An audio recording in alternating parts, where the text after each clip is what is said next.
আমি আহিছিলোঁ তলত নামি দুগু আৰু মই দুগুৱে এটা বটল অৰ্ডাৰ কৰিছিলোঁ ফ্লাস্ক অৰ্ডাৰ আহিলে তাৰপিছত আহি আৰু কুকুৰকেইটা দেখি এজনী বাবা নাযায় ওচৰত কামুৰি দিব দেই একদম পাগল হৈ গ'ল নাযায় আৰু ওপৰত কিয় গুচ্ছা হ'ল যে এনেও মিছা কথা কওঁ এইয়া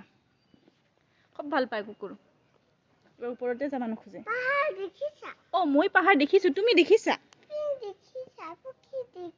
মই পক্ষীও দেখিছোঁ তুমি দেখিছা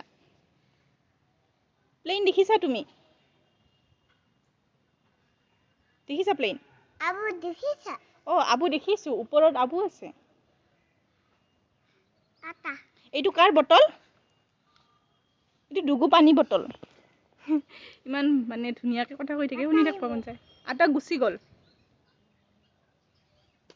আৰু ওপৰলৈ আহি দৌৰাদৌৰিকৈ মই প্ৰথমতে পাৰ্চেলটো খুলিছোঁ আৰু কিবা এটা বস্তু আহিলে মানে চাওঁ লাগি থাকে নহয় মনটো সেইকাৰণে দৌৰাদৌৰিকৈ খুলিলোঁ আৰু বস্তুটোৰ কোৱালিটিটো ভালে আহিছিলে ফটো বা ভিডিঅ'ত যেনেকুৱা দেখিছিলোঁ ছেম টু ছেম আহিছিলে আৰু কিবা 300 কিমান টকা লৈছিলে বেছি দাম লোৱা নাই কিন্তু সেই হিচাপত বস্তুটো ভালে আহিলে মই এতিয়া বটলটো ধুনীয়াকৈ ধুলোঁ চাবোনেৰে এতিয়া দুগুক পানী ভৰাই দিম খাব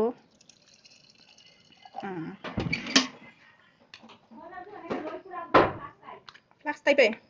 ৰছী আছেতো লগাই দিম ৰ ৰছী আছে এতিয়া এইটো এনেকৈ দি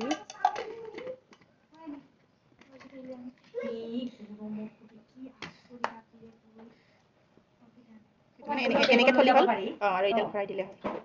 আৰু এইটো কেনেকৈ আছিল এতিয়া খোলা এতিয়া টিপি খুলিব লাগিব জানিব লাহে লাহে কেনেকৈ আছিল নহয়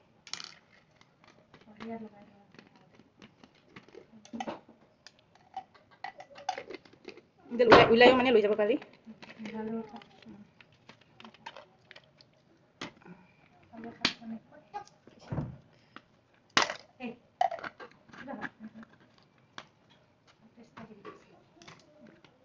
এইডাল মানে ঘূৰে দেখোন